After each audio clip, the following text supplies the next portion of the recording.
मुझे नहीं लगता है कि अमेरिका सिर्फ एक स्ट्रैटेजी कर रहा है, रणनीति कर रहा है, टाइम उसको गंवाना है। मुझे लगता है उसको एक ऑफ रैम्प चाहिए, उसको एक एग्जिट चाहिए। देखिए, अगर इस जंग को आप देखिए तो ईरान ने ये जंग नहीं जीता पर वो हारा भी नहीं। अमेरिका ये जंग बिल्कुल नहीं हारा पर वो जीता ही नहीं। अमेरिका के जो ऑब्जेक्टिव्स थे, क्या वो फुलफिल हुए? ईरान में रेजीम चेंज नहीं हुआ। इनफैक्ट जो रेजीम है वो अब और भी कट्टर हो गया। स्ट्रेट ऑफ हॉर्मुज़ पे ईरान का कब्जा है। तो उसके ऑब्जेक्टिव्स क्या चेंज हुए? तो मुझे लगता है कि वो ऑफ रैम्प चाहता है, वो चाहता है कि जंग बंद हो। क्योंकि आप जैसे जानते हो कि किसी दुनिया में कोई भी हुकूमत एयर पावर से चेंज नहीं हुई है। उसके लिए आपको बूट्स जमीन पर डालना ही होता है, और अमेरिका के पास इस वक्त वो विल पावर नहीं है कि वो बूट्स जमीन पर डाले और एक रेजीम चेंज करे। और ईरान इराक नहीं है, ईरान अफगानिस्तान नहीं है। और इराक और अफगानिस्तान में भी अगर आप देख लो, अफगानिस्तान में फिर तालिबान आ गया। इराक देख लो तो ठीक है, रेजीम चेंज हो गया, लेकिन आज सुन्नी है हुकूमत में इराक में। तो रेजीम चेंज करना बहुत मुश्किल है। आपको क्या लगता है जब 28 फरवरी को अमेरिका और इजरायल युद्ध में कूदे थे तो उनकी क्या प्लानिंग थी? उनको क्या लगा था कि हम पहले ही दिन खामनेई साहब को मार देंगे और भी बड़े नेताओं को मार देंगे ईरान के, तो वहां की जनता सड़कों पर उतर आएगी, तख्ता पलट कर देगी? क्या ऐसा कुछ सोचा था आपके हिसाब से इन्होंने? शायद ये लगा होगा कि वहां पे जो जनता है, आवाम है, वो सड़क पे आएगी जब लीडरशिप के बारे में वो देखेगी कि पहले दिन पे लीडरशिप की का देहांत हो गया। लेकिन उन्होंने कुछ फंडामेंटल मिस्टेक्स कर दिए।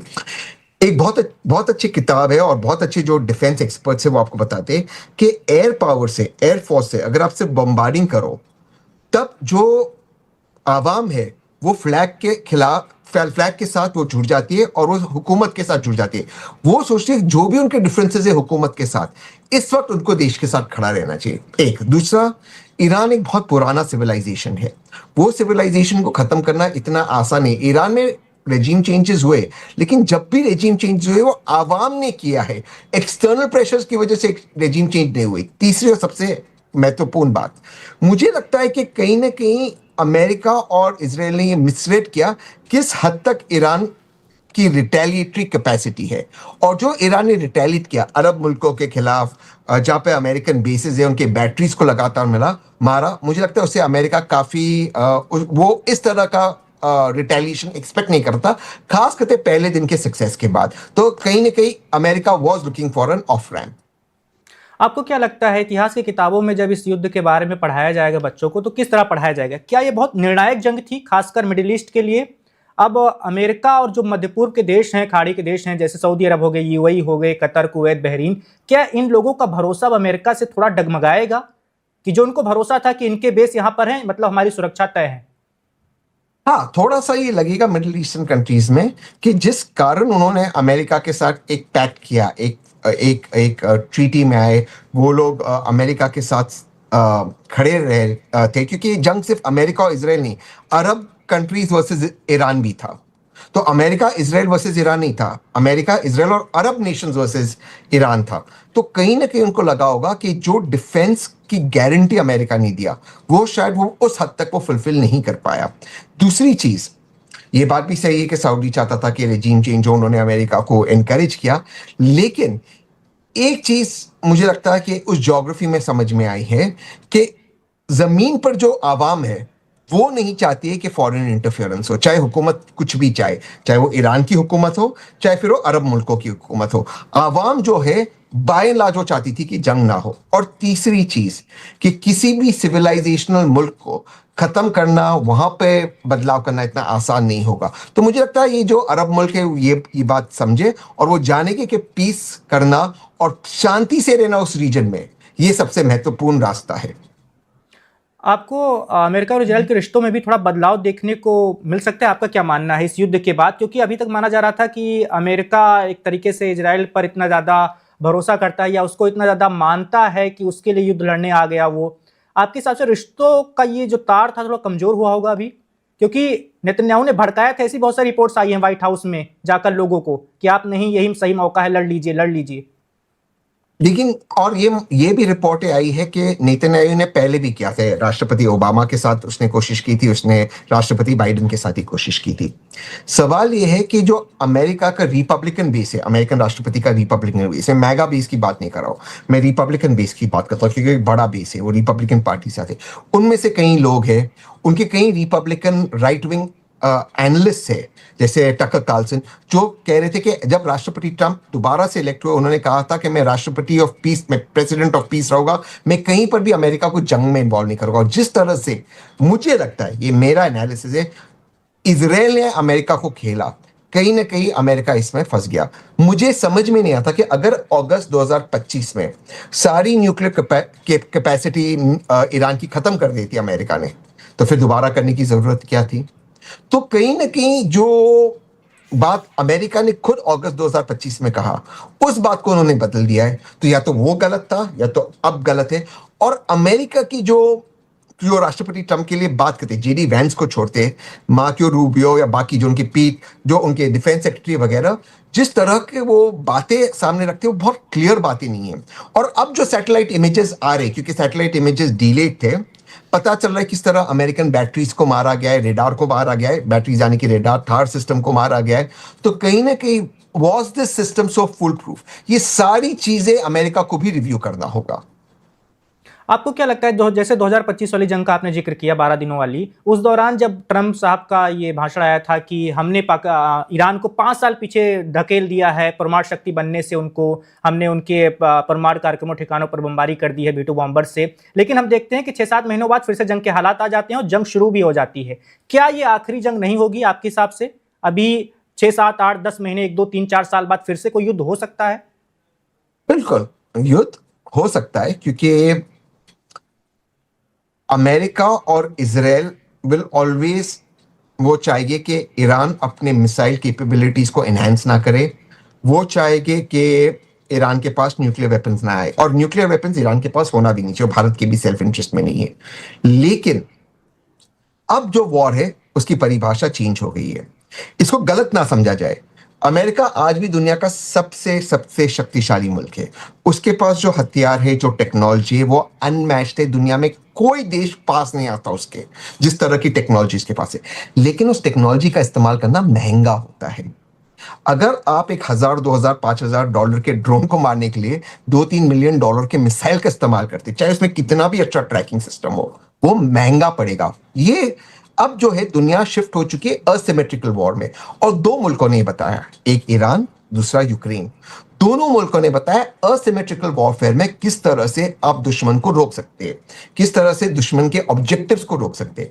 इसलिए अगर एक दूसरा युद्ध जो चल रहा है दुनिया में, जिसमें अभी हम इतना गौर नहीं फरमा रहे, रशिया यूक्रेन का वॉर, रशिया ने भी जब ये युद्ध शुरू किया था, रशिया को लगा, पहले जो एनालिसिस था कि कुछ दिनों में युद्ध खत्म हो जाएगा, क्योंकि 2014 में रशिया ने क्राइमिया ले लिया, तो लगा ये युद्ध खत्म हो जाएगा, रशिया ने टेक ओवर कर देगा जो उनको एरिया चाहिए, डोंबस, मारियापोल, वो ले लेंगे यूक्रेन से, वो यूक्रेन में अंदर घुस जाएगी, कीव 8-9 दिन में पहुंच जाएंगे।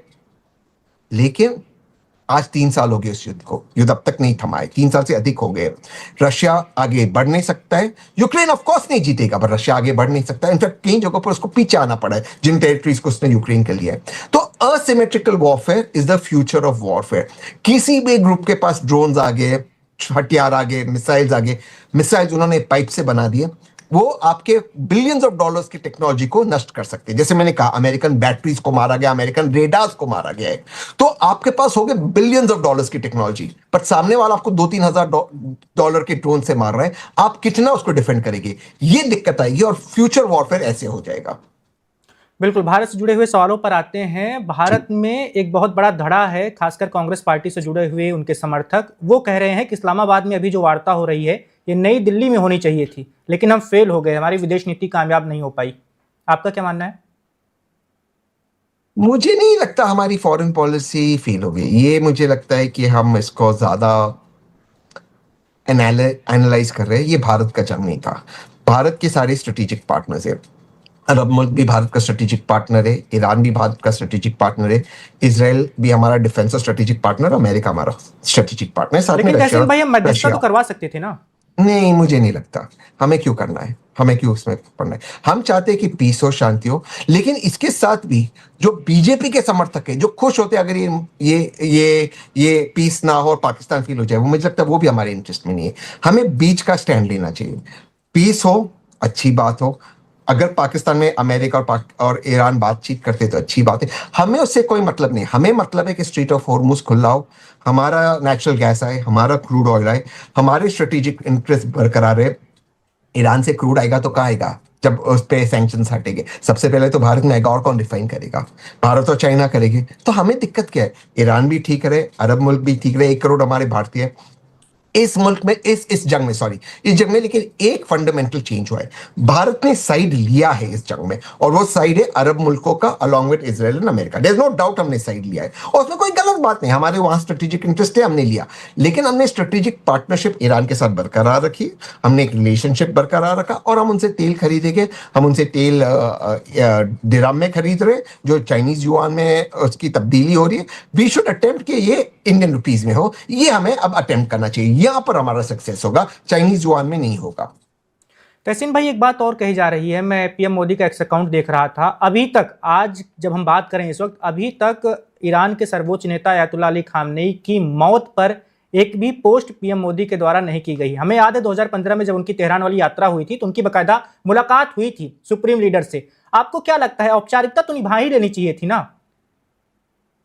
मुझे लगता है करनी चाहिए थी। मुझे लगता है कि अयतुल्ला साहब की शहादत पर बिल्कुल बोलना चाहिए था, क्योंकि वो एक देश के सुप्रीम लीडर थे, और रूल्स ऑफ वॉर ये तय करता है और ये बताता है कि ये इस तरह की बातें नहीं की होना चाहिए। तो मुझे लगता है कहीं ना कहीं वहां पर हम एक अपॉर्चुनिटी मिस करते। आदरणीय प्रधानमंत्री जी को उनके बारे में बोलना चाहिए था।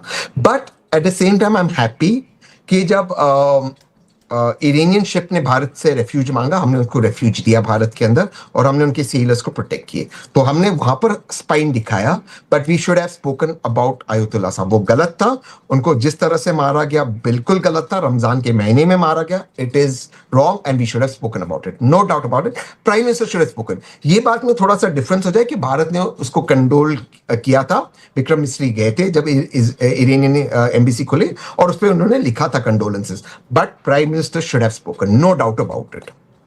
एक आखिरी सवाल तहसीन भाई, पाकिस्तान को लेकर आप क्या सोच रहे हैं? अभी हम देख रहे थे 2006 या 2007 के आसपास किसी अमेरिकी राष्ट्रपति या उपराष्ट्रपति का दौरा हुआ था पाकिस्तान में, और अब 19 सालों बाद वेंस साहब पहुंचे हुए हैं। क्या आपको लगता है कि इस इस्लामाबाद वार्ता के जरिए पाकिस्तान भी खुद एक कूटनीतिक लाभ लेने की कोशिश कर रहा है, और जिस तरह हमारी विदेश नीति अभी तक रही है कि हम पाकिस्तान को दुनिया में अलग थलग करना चाहते हैं, उसमें हमें एक झटका लग सकता है इससे?